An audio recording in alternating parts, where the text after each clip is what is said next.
10 января в это воскресенье в Кыргызстане выборы. Уважаю Кыргызстан и кыргызстанцев. Это на самом деле очень такой народ. Кыргызстан, они очень активны, очень бизнесовые, но где-то что-то их тормозит. Поэтому, пожалуйста, уже пройдено сколько там, 20 лет или больше после развала Союза.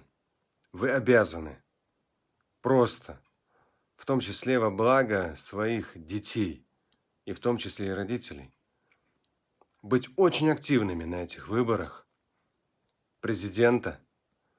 Голосуйте за прогресс и за развитие страны. Пусть лучше станет президентом для того, чтобы весь тот потенциал, который есть в Кыргызстане и в кыргызстанском народе, чтобы он раскрывался шаг за шагом. Ваша родина, она прекрасна. И кыргызстанцы по всему миру многого добиваются. И очень важно, кто встанет во главе вашей страны. Не игнорируйте, что все там уже само собой определено. Нет, выбор. За выбор мы в том числе отвечаем и в судный день. Как мы выбирали. Именно в этом смысл отчета пред Богом. И в данном случае вы выбираете президента вашей страны. Это вносит огромный вклад в вектор дальнейшего движения. Не только в экономике, вообще в жизни страны.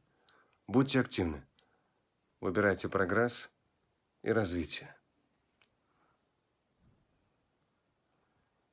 Что я выбрал бы на вашем месте, не скажу. Но я думаю, что многие из вас знают. Кого? Да. Но что? Прогресс. Развитие. Только вперед. Так что, пожалуйста, каждый должен поучаствовать.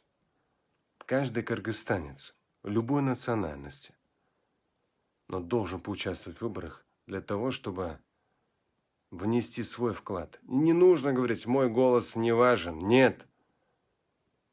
Это маленький шаг, который может внести глобальные изменения в вектор движения целой страны.